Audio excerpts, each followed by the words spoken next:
Sir வந்து நிலைநிறுத்துவாரு. அவருக்கு இந்த வாய்ப்பு கொடுத்தமைக்காக நன்றி கூறி நான் வந்து ஒரு 2 விஷயத்தை சொல்ல விரும்புகிறேன். இந்த ஃபார்மர் ப்ரொடியூசர் ஆர்கனைசேஷன் பத்தி சார் சொன்னாரு. ஒரு ஃபார்மர் ப்ரொடியூசர் ஆர்கனைசேஷனை எப்படி ஆரம்பிக்கிறது, எப்படி நடைமுறைப்படுத்துறது, அதுக்கு என்னென்ன திட்டங்கள்லாம் இருக்கு அப்படிங்கிறத ஒரு சுருக்கமா ஒரு 5 நிமிஷமும், அப்புறம் WWF இந்தியா அப்படிங்கிற ஒரு உலகளாவிய ஒரு அமைப்போட நாங்கள் சேர்த்து ஒரு சில கன்சர்வேஷன் ஆஃப் என்டேஞ்சர்ட் ஸ்பீசிஸ் அப்படிங்கிற ஒரு செயல் திட்டத்தை வடிவமைத்து நத்தம் கலந்தமலை ஹில்ஸ் ஈஸ்டர்ன் கேட் பகுதியில் செயல்படுத்திக்கிட்டு இருக்கோம். அதனை பற்றி ஒரு சில விஷயங்கள் ஒரு 5 நிமிடம் சொல்லிவிட்டு நிறைவேற்றலாம் என்று நினைக்கின்றேன். இந்த ஃபார்மர் ப்ரொடியூசர் ஆர்கனைசேஷன்ல we have our own shadow farmer producer organization in Nantam. நாங்க சேலம்னு சொல்லிட்டு ஒரு ஃபார்மர் ப்ரொடியூசர் ஆர்கனைசேஷன் வச்சிருக்கோம்.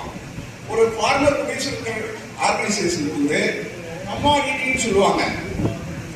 நீங்க இந்த விவசாய உற்பத்தியாளர்கள் சங்கத்தை ஆரம்பிப்பதனுடைய நோக்கம் என்ன, எதற்காக அப்படிங்கிறத முதல்ல நம்ம சொல்லணும்.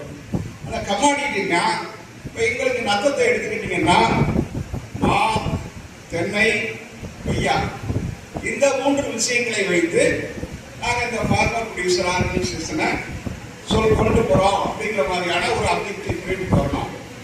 அடுத்ததாக அதனுடைய எபிஓனுடைய நிர்வாக குழுவுக்கு 10 பேர் உரித்தான ஒரு பொது நலன்களை, பொது அடையாளங்களை கொண்ட செயல்பாடுடைய ஒரு 10 பேர் நிர்வாக குழுவில் வருவாங்க.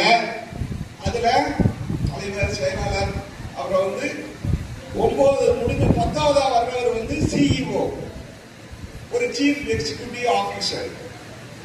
அந்த சீஃப் எக்ஸிகியூட்டிவ் ஆபீசர் அவர் ஒருத்தர். நீங்க ஆரம்பிச்சிருக்க 9 பேர்த்துல ஒரு ட்ரெஷரர் இருப்பார். அந்த சிஇஓ வந்து ஒரு செயல்பாட்டாளர். ஒரு 4 மாசம் சோசியல் ஒர்க் முடிச்சிருக்கேன். இதே மாதிரி ஒருத்தரை அங்க வேலைக்கு வைப்பாங்க. அவருக்கும் செக்